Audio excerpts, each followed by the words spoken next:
नमस्कार, स्वागत है आपका। आप देख रहे हैं द न्यूज और मैं रानी गुप्ता आपके साथ। G20 को लेकर के भारत की अध्यक्षता में सफलतापूर्वक इसका आगाज हो चुका है और प्रधानमंत्री मोदी जो हैं इसके सेशन को संबोधित भी कर चुके हैं। लेकिन अभी भी विपक्ष के जो तमाम पार्टियां हैं, चाहे फिर हम देश की सबसे विपक्षी पार्टियां कांग्रेस की करें, तो इन्होंने G20 में सरकार की तारीफ करने के बजाय लगातार एक एक नुस्ख निकालने की कोशिश कर रहे हैं। अभी हाल ही में जहां सुप्रिया श्रीनेत ने कई सारे कल्चरल इवेंट को लेकर के टिप्पणियां की हैं, अपने पोस्ट किए हैं, तो इस बीच राहुल गांधी ने भी एक पोस्ट लिखा है और उनका कहना यह है कि जिस तरीके से जो G20 की सफाई के नाम पे यहां से जो सरकार है वो कुत्तों को हटा रही है, गरीबों को हटा रही है। ये न सिर्फ इनको हटाने का काम किया जा रहा है, बल्कि जो मेहमान हमारे देश में आ रहे हैं उनसे भारत की हकीकत को छुपाने का प्रयास किया जा रहा है।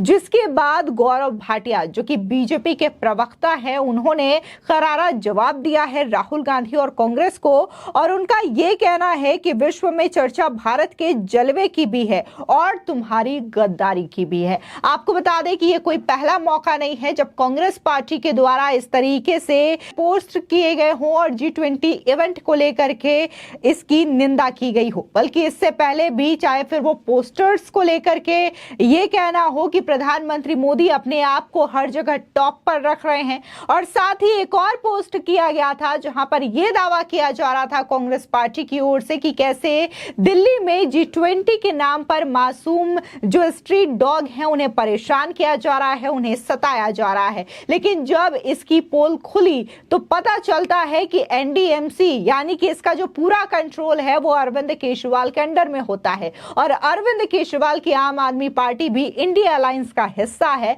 यानी कि खुद तो पोल खुलने के बाद कांग्रेस पार्टी बुरी तरीके से फंसी ही, लेकिन यहां पर अरविंद केजरीवाल को भी बुरी तरीके से डुबा दिया। आपको बताते हैं कि आखिर सुप्रिया श्रीनेत जो है कौन से कल्चरल इवेंट को लेकर के सवाल उठा रही हैं और आखिर राहुल गांधी को क्या आपत्ति हो गई जिसकी वजह से वो ये कह रहे हैं कि विदेशी मेहमानों से भारत की हकीकत को छुपाया जा रहा है। आपको बता दें, दरअसल कांग्रेस की जो प्रवक्ता है सुप्रिया श्रीनेत, उन्होंने जो ओमान के राष्ट्राध्यक्ष हैं उनके वेलकम में एक डांस परफॉर्म किया जा रहा था। ये डांस दरअसल राजस्थान का एक सांस्कृतिक हिस्सा है और इसी डांस को वहां पर स्कूली छात्रों के द्वारा बड़े ही अच्छे तरीके से परफॉर्म किया गया। लेकिन अब इस चीज को भी लेकर के सुप्रिया श्रीनेत जो हैं वो टिप्पणी करती हैं और लिखती हैं कि आखिर हमारे डिप्लोमेट के साथ क्या गड़बड़ है, क्या अतिथि की सांस्कृतिक संवेदनशीलता पर कोई इनपुट और उनके बैकग्राउंड को जांचा नहीं गया, क्या कोई इसको लेकर के पृष्ठभूमि नहीं बनाई गई। ओमान के राष्ट्राध्यक्ष को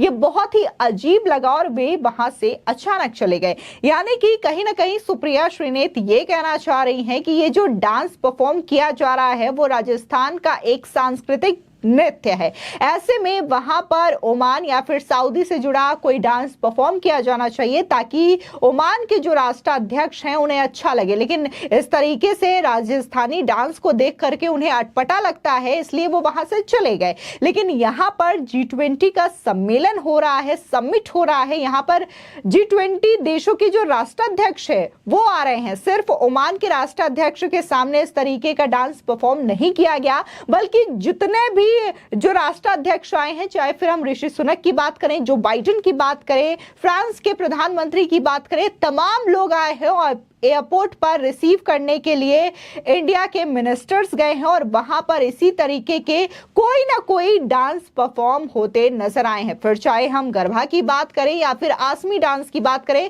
तमाम जो भारत के अलग अलग हिस्सों के डांस परफॉर्म है जो कि अपनी एक अलग पहचान है उसको परफॉर्म किया जा रहा है। लेकिन यहां पर सुप्रिया श्रीनेत को यह भी बात अच्छी नहीं लगी और उस पर भी वो नुस्ख निकालने लगी, जिसके बाद सोशल मीडिया पर कई सारे लोगों ने उन्हें आईना दिखाने का भी काम किया। एक यूजर ने तो ये तक कह दिया कि जब यही डांस फॉर्म भारत जोड़ो यात्रा के दौरान राहुल गांधी और प्रियंका गांधी के सामने परफॉर्म किया जाता है तब तो आपको ये चीजें बड़ी अच्छी लगी थी, आप तो इन चीजों की तारीफ कर रही थी। लेकिन सेम यही गाना और यही डांस ओमान के राष्ट्राध्यक्ष के सामने प्रस्तुत किया जाता है भारत सरकार की ओर से और स्कूली बच्चों की ओर से, तब ये चीजें आपको बुरी लग जाती है और इसको लेकर के आप टीका टिप्पणी करती है। तो भाई अगर हम राहुल गांधी के पोस्ट पोस्ट की बात करें तो राहुल गांधी ये लिखते हैं कि भारत सरकार हमारे गरीब लोगों और जानवरों को छुपा रही है। हमारे मेहमानों से भारत की हकीकत छुपाने की जरूरत नहीं है। यानी कि राहुल गांधी का ये कहना है कि G20 का जो समिट हो रहा है, यहाँ पर जो जानवर हैं, चाहे फिर अभी स्ट्रीट डॉग्स के बहुत सारे वीडियो ही कांग्रेस पार्टी के द्वारा शेयर किए गए थे, इसी के साथ ही उनका ये भी आरोप है कि गरीबों को भी छुपाया जा रहा है और ये कह रहे हैं कि भारत की जो हकीकत है उन्हें मेहमानों से छिपाने की आवश्यकता नहीं है। दूसरी ओर तो राहुल गांधी इस वक्त विदेश के यात्रा पर है और वहां पर एक बार फिर से वो भारत के खिलाफ बोलते हुए नजर आए। एक बार फिर से कहते हैं कि देश में जो अल्पसंख्यकों की स्थिति है, दलितों की जो स्थिति है वो सही नहीं है। दूसरी ओर ये कहते हैं कि ये जो गरीबी और जानवरों को छुपाना है ये भारत की हकीकत है और इसको भारत सरकार जो है वो छुपा रही है यहाँ के मेहमानों से। फिर क्या था, सोशल मीडिया पर तमाम लोग हैं इस चीज को लेकर के भड़क चुके हैं और कांग्रेस पार्टी को आईना दिखाने का काम किया जा रहा है। पत्रकार सुशांत सिन्हा लिखते हैं कि पहले गलत पोस्टर लगाकर G20 की तैयारियों पर सवाल उठाए गए, अब मेहमानों के स्वागत में हुए डांस पर सवाल उठा रहे हैं। अरे भाई, उसमें से ज्यादातर स्कूल के बच्चे हैं जिन्होंने बड़ी मेहनत से परफॉर्मेंस तैयार की है, उनके लिए बड़ा अनुभव है ये, उनको तो बख्श दो। लेकिन मोदी विरोध के चक्कर में देश में कुछ भी अच्छा हो तो उसका विरोध करके खुद को एक्सपोज करना कुछ लोगों की आदत बन गई है। यही बड़े बड़े कलाकारों को मोटी रकम देकर परफॉर्मेंस होती तो लुटियंस लॉबी की आत्मा को थोड़ी ठंडक मिल जाती, शायद। गजब की बात है। इसी के साथ ही आपको बता दें कि ये जितने भी डांस परफॉर्मेंस किए जा रहे हैं ये दरअसल स्कूली बच्चे हैं और इन्होंने बाकायदा इसको लेकर के पूरी तैयारी की है और भारत के अलग अलग हिस्सों के डांस को, वहां के गानों को प्रिपेयर किया है ताकि जब जो G20 समिट में हिस्सा लेने के लिए तमाम देशों के राष्ट्राध्यक्ष आ रहे थे तब बाकायदा बैकग्राउंड में ये डांस करते हुए भी नजर आ रहे थे और इन चीजों को लेकर के भारत भर के लोगों ने तारीफ की और दुनिया भर के कई लोगों ने इसको सराहा कि किस तरीके से भारत अपनी संस्कृति के साथ G20 के समिट को सफलतापूर्वक इसकी आयोजन कर रहा है। आपको बता दें, दरअसल दूसरी ओर कांग्रेस ने अपने सोशल मीडिया प्लेटफॉर्म पर यह दावा किया कि कैसे G20 शिखर सम्मेलन की तैयारी में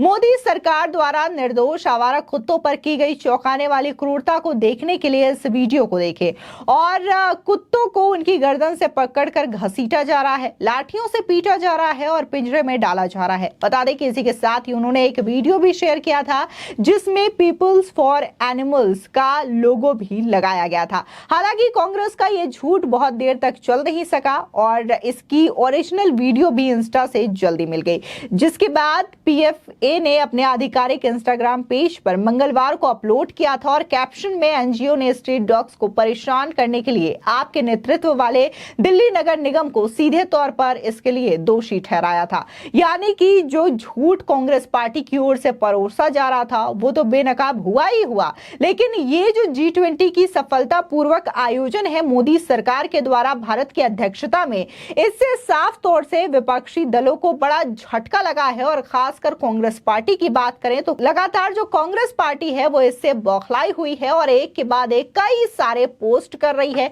मोदी सरकार को बदनाम करने की कोशिश कर रही है। फिलहाल इस खबर को लेकर के आपकी क्या राय है हमारे कमेंट सेक्शन में जरूर बताएं। आगे की और भी अपडेट के लिए चैनल को सब्सक्राइब करना ना भूलें। धन्यवाद।